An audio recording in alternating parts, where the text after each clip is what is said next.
ایک انسان وہ ہے کہ جو بنیادی طور پر جذبات سے فیصلہ کرتا ہے. آپ اس کے جذبات کو اپیل کر لیجئے، وہ آپ کی بات مان لے گا. ایک آدمی وہ ہے کہ جو پہلے بات کو سمجھنا چاہتا ہے کہ میری عقل بھی اس بات کو تسلیم کرتی ہے کہ نہیں. بس یہ ڈسٹنکشن ہے. جو شخص چاہتا ہے کہ پہلے سمجھوں پھر مانوں، وہ انٹلیکچوئل ہے، چاہے ان پڑھ ہو. An absolutely illiterate person can be an intellectual and a PhD can be a جذباتی آدمی. PhD ہونے سے کیا ہوگا؟ ایموشنل ہو سکتا ہوں. PhD تو اس نے کی ہے کیمسٹری میں کی ہے، کسی اور میں کی ہے، بہت دیر تک بیٹھا رہا ہے بیچارہ، اور وہ بہت سے اسٹیٹسٹکس جمع کیے ہیں، ڈیٹا فراہم کیا، اس کے اوپر کوئی ایک پیپر لکھ دیا، PhD ہو گئی. ضروری نہیں کہ PhD اس کے اندر کامن سینس بھی ہو. کامن سینس بہت بڑی ریئر سینس ہوتی ہے. It's called common sense but rarely found. اسی طریقے سمجھ لیجئے الٹریٹ شخص بھی، لیکن یہ کہ اگر اس کا مزاج جیسا ہے، اس کی ایک شخصیت ہے کہ وہ پہلے بات کہتا ہے، بلکہ بات پہلے مجھے سمجھاؤ. وہ انٹلیکٹ سے یو کین اپروچ ہم تھرو ہز انٹلیکٹ. یو میں سے کہ اس کے جذباتی اسٹرکچر، اس کا ہارٹ، اس کے اور آپ کے درمیان اس کا انٹلیکٹ حائل ہے. You have to go through it. You can't reach his heart except through his intellect. ایک آدمی وہ ہوتا ہے جس کا یہاں کچھ ہے نہیں، کوئی نظریہ نہیں، کوئی خیال نہیں، نہ وہ عقل سے کوئی زیادہ سوچتا ہے، نہ کوئی. آپ نے اس کے اچھی بات کہی، اس کے دل میں اتر گئی. از دل خیزت بر دل ریزت. خلوص کے ساتھ آپ نے ایک بات کہی، بات اچھی تھی، اس کی فطرت نیک تھی، اس نیک فطرت اس بات جا کے اپیل کر گئی. And he starts going with you. میں نے تبلیغی جماعت کا اور ان تحریکوں کا جہاں تقابل کیا ہے کہ تبلیغی جماعت کی جو اپیل ہے ایموشنل ہے، انٹلیکچوئل نہیں ہے. وہ ایموشنلی اپروچ کرتے ہیں، اور جو ایموشنل پیپل ہیں وہ فوراً ریسپونڈ کرتے ہیں، پھر انہیں وہاں سے وہ اچک لیتے ہیں. نکلو اب اس ماحول سے. 3 دن کے لیے آؤ، 40 دن کے لیے آؤ، 4 مہینے کے لیے آؤ، جو بھی آؤ، 3 چلے لگاؤ، تاکہ ایک نئے ماحول میں لا کر ان کی جو ہے وہ ایک خاص قسم کی وہ ذہنی اور ان کی ایک مزاج کی ساخت بنا دی جائے.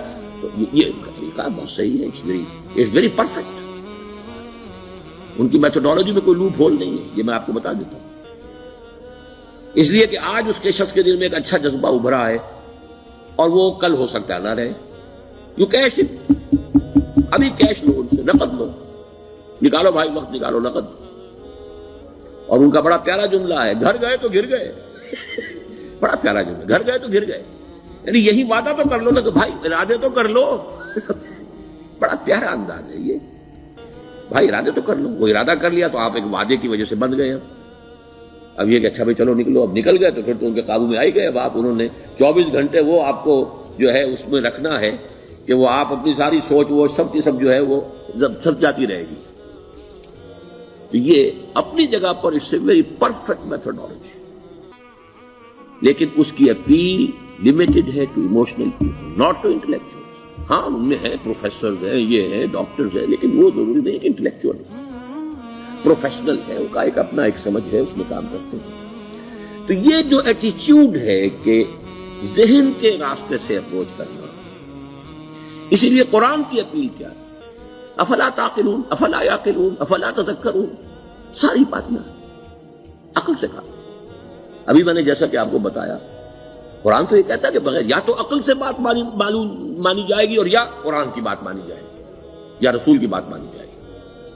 العلم علمان ولا تقف ما ليس لك به علم ان السمع والبصر والفؤاد كل اولئك كان عنه مسؤولا. کسی ایسی چیز کی پیروی نہ کرو جس کے لیے تمہارے پاس علم نہیں. علم دو ہے، یا آپ کو اپنے حواس کے ذریعے سے علم حاصل ہوا ہے، عقل سے حاصل ہوا ہے، اور یا پھر یہ کہ وہی سے حاصل. تو یہ ہے اصل میں کسی بھی انقلابی تحریک کے لیے جو پہلا نیوکلیس بنتا ہے وہ انٹلیکچوئلز کا ہوتا ہے.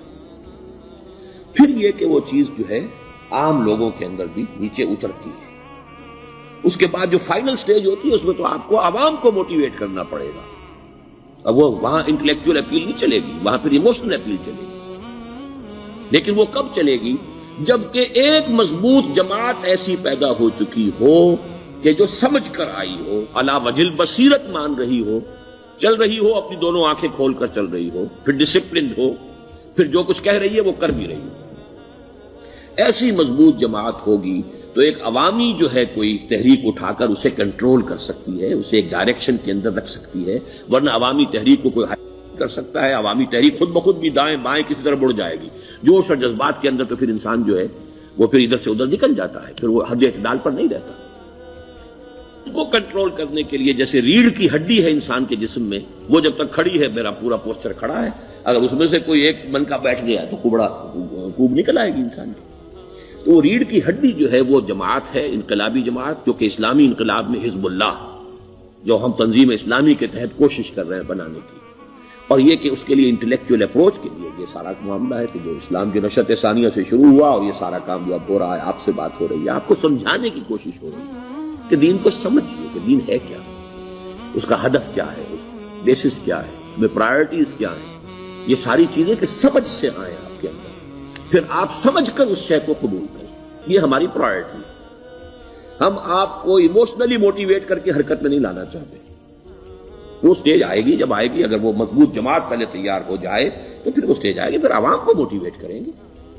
اور اس وقت میں سمجھتا ہوں کہ اگر کوئی ایسی شکل ہمارے ذریعے سے اللہ نے پیدا کر دی تو مجھے یقین ہے کہ تبلیغی جماعت کے لوگوں کی بہت بڑی تعداد جو ہے کھنچ کر آ جائے گی، جیسے ویکیوم میں کوئی چیز کھنچ جاتی ہے۔ لیکن جبکہ انہیں معلوم ہو جائے کہ ہاں دین واقعتاً یہ کوئی اقتدار کی جنگ نہیں ہے، یہ کوئی اور مسئلہ نہیں ہے، کوئی اس میں شک و شبے سے بالا تر بات نہیں ہے، خالص دین کا مسئلہ ہے، اور اس کے اوپر کوئی تحریک شروع ہوئی تو پھر وہ نکل آئیں گے۔ حضور کے زمانے میں بھی سمجھ لیجئے، جیسا کہ میں نے کہا الٹریٹ ہونا اور بات ہے، لیکن یہ کہ انٹلیکچوئل جو ہے وہ اسٹرکچر آف پرسنالٹی ہوتا ہے، انٹلیکچوئل یا ایموشنل۔ یہاں پر ایک جملہ ذرا نوٹ کر لیجئے اگر آپ کے علم میں نہ ہو، جبران، خلیل جبران جو ہے یہ ایک عیسائی مصنف تھا، عرب لبنان کا، لیکن بہت بڑا ادیب تھا۔ اس کا ایک جملہ ہے، عقل سے روشنی حاصل کرو لیکن جذبے کے تحت حرکت کرو۔ یعنی عقل سے روشنی حاصل کرو، جانا کدھر ہے، منزل کیا ہے، ہدف کیا ہے، یہ عقل سے طے کرو، یہ جذبات میں طے نہ کرو، یہ تو غلط ہو جائے گا، ڈائریکشن غلط ہو جائے گا۔ لیکن جب طے کر لیا، عقل سے پہچان لیا، دس از دی آئیڈیل، دس از دی گول، یہ میرا مقصود ہے، اب عقل کو ذرا ایک طرف رکھ دو۔ اگر عقل کو رکھے رکھا یہ چلنے ہی نہیں دے گی، یہ کہے گی کہ ذرا سوچو تو صحیح، بیوی بچے ہیں، یہ ہے، گھر بار ہے، یہ عقل تو پھر یہ سکھائے گی۔ عقل کے معنی باندھنے کے ہیں، معلوم ہے آپ، عقل کے معنی باندھنا۔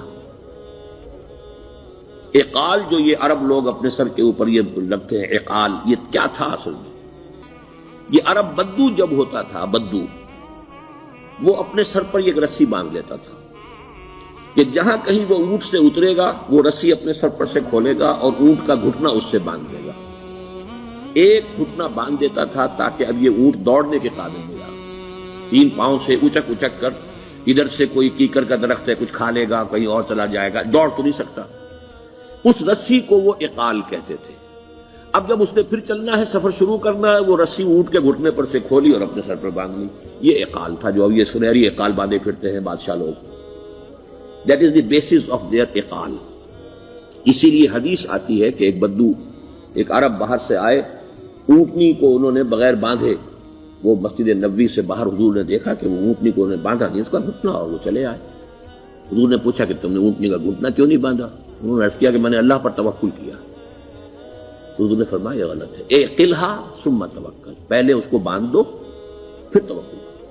اسباب اور وسائل و ذرائع کا استعمال یہ تم پر لازم ہے، لیکن توکل اس پر نہ کرو، توکل اللہ پر۔ یہ ہے بیسک جو یعنی بیلنسڈ رائے، کہ آپ ایسے بالکل اسباب سے مستغنی ہو جائیں تب بھی غلط بات ہے، آپ you do whatever you can do، لیکن یہ کہ اس کے بعد یہ نہ سمجھو کہ میرے اس کرنے سے کچھ ہو جائے گا، یہ میرے وسائل اور ذرائع سے کوئی نتائج نکل آئیں گے، نتیجہ اللہ کے حق۔ تو اعقلھا ثم توکل، یہ اعقل، عقل کے معنی باندھنا، پہلے باندھو اس کو۔ تو اگر چلنے میں تو عقل کو ایک طرف رکھ دو، بے خطر کود پڑا آتش نمرود میں عشق، عقل ہے محو تماشائے لبے بام ابھی۔ عقل تو نہیں اجازت دے سکتی تھی حضرت ابراہیم کو کہ کود جاؤ آگ میں، عقل تو یہی کہتی نا کہ بابا جان خامخواہ دینی ہے، اگر تم اپنے آپ کو بچا لو گے، اس وقت کوئی کوئی ہیلا کر لو، کوئی تھوڑا سا نمرود کی خوشامد کر لو، چھوڑ دے تو پھر اس کے بعد توحید کی دعوت دینا. لیکن یہ کہ زندگی ختم ہو گئی تو توحید کی دعوت کون دے گا؟ عقل تو یہ سکھاتی نا، پٹی پڑھاتی. لیکن بے خطر کود پڑا آتش نمرود میں، عشق عقل ہے محو تماشائے لبے بام ابھی. عقل تو وہیں بیٹھی دیکھ رہی ہے کہ یہ کیا کیا اس نے، یہ جمپڈ، یہ شوڈ ناٹ ہیو جمپڈ. تو عقل سے روشنی حاصل کرو، ڈائریکشن کیا ہے، گول کیا ہے، جانا کیا ہے، یہ طے کرو عقل سے. اس میں جذبات کو دخل نہ آنے دو، اور جب چلنا ہے تو اب عقل کو طے کر کے رکھ دو اور اب جذبے کے تحت حرکت کرو. بہت عمدہ جملہ ہے. دین کی بات پھیلانا صدقہ جاریہ ہے. ثواب کی نیت سے ویڈیو کو شیئر ضرور کیجیے. جزاک اللہ.